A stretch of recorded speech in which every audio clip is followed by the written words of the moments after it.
This is the segment that we call Ask the Consultant. And joining me now is the Senior Vice President and the Head of the Government Markets for Empower Retirement, Mr. Brent Neese.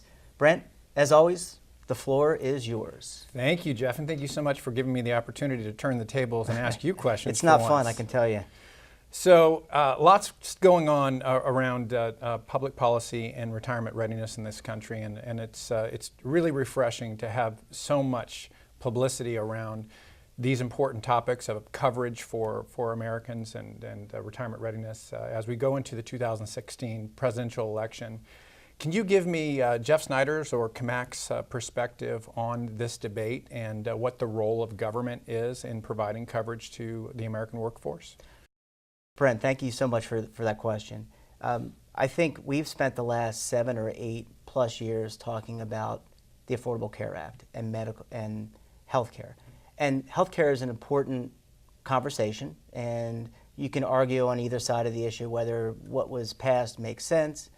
But now it's time, I think, for the American people to hear a national dialogue around retirement plans and saving for retirement. We've had Social Security for quite a long time, 70, 80 years. We've had 401k and 401k style plans for quite a while as well. I think it's now critical that the American people hear from the private sector, hear from governmental officials, both at the federal and local level, around the concept of retirement. Savings is something that every American should be doing, regardless of how much they earn, saving for the future and looking towards tomorrow. And so it's important to kind of really take this opportunity. We've got a 2016 election. We've got congressional elections. We've got a third of the Senate up. And we've got local elections for those candidates to really raise this issue and talk about it.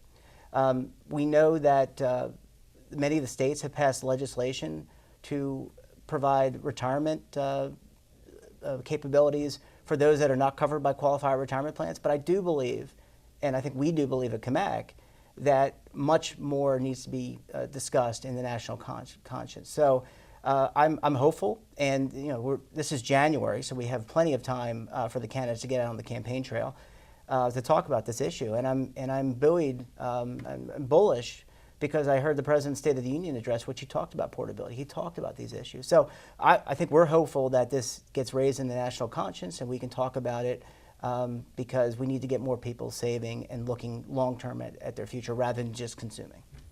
Well, we appreciate your partnership, and I appreciate the opportunity to ask you some questions today, Jeff. Brent, thank you. And I'm going to have to wipe the sweat off my brow, but it's been fun. Thank you so much.